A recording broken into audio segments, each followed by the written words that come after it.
Other things that are wild are terrible pregame speeches. All right, this is a nutty one. Another nutty Thomas headline. This is Sean McDermott, head coach of the Buffalo Bills. It came out that in 2019, he was telling a speech to his team to motivate them, and the reference he cited was the 9/11 hijackers. That as a group of people, they were able to get on the same page, and that's what their team needed to do, which is wild style for a ton of reasons.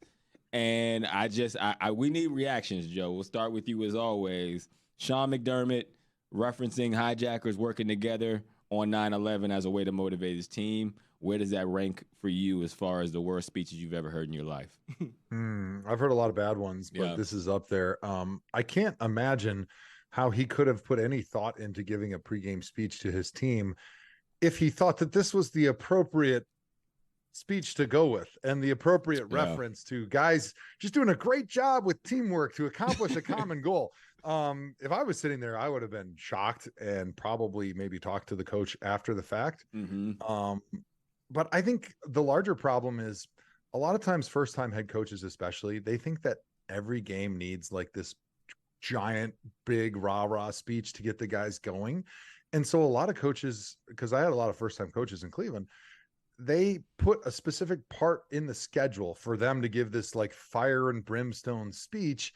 And they don't realize that like if the season doesn't go very well, especially the first half, and like you're still up there firing away at these crazy, passionate pregame speeches, people have turned you out, and now you're starting to lose trust with your locker room because they don't want to hear your fake enthusiasm and your fake bullshit about how fired up you are about this game. Like, I appreciate a lot of veteran coaches and their method. Like Kyle Shanahan was much more of a, hey, on Friday, I'm going to give you the hype up speech as I'm watching the film of us practicing this week. And as we're talking about our openers looking towards the opponent we're going to play against, and I'm going to pump you up. I'm going to pump those tires to make you feel like you're Superman, and you're going to walk into that stadium and we're going to boat race this other team by 30 points because you're so well prepared.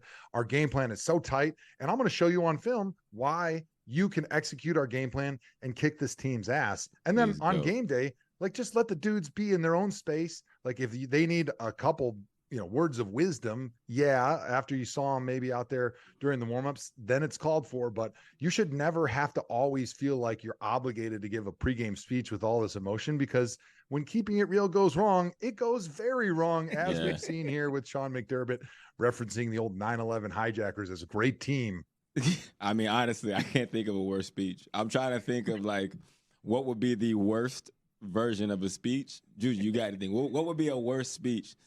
Bro, it's no worse speech than this. It's like saying, who had confidence?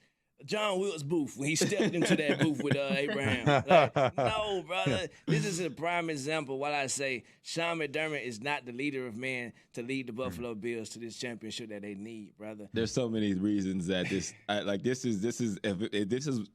Let me gather myself. A lot of shit going on right now.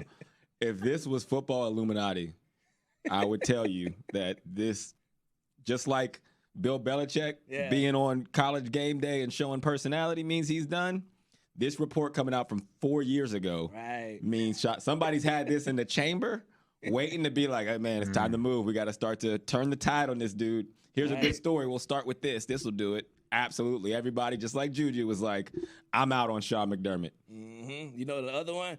They decided to build another stadium in Buffalo instead of building a dome. Get his head checked, bro. Get his tank head ass up out of here, man. Hey, guys, he coaches for a team in New York. The Buffalo Bills are Buffalo, wild, New York. Right. Like, not only is it just a bad reference for anybody that is like in North America, but your team is in New York.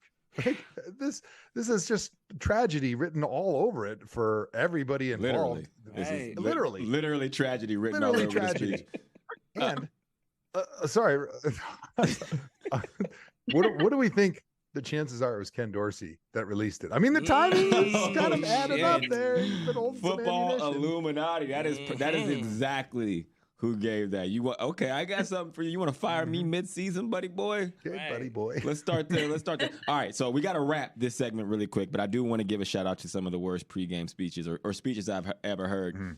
Joe, do you remember when Stipe, the MMA fighter, came and talked to the team, and he was so nervous?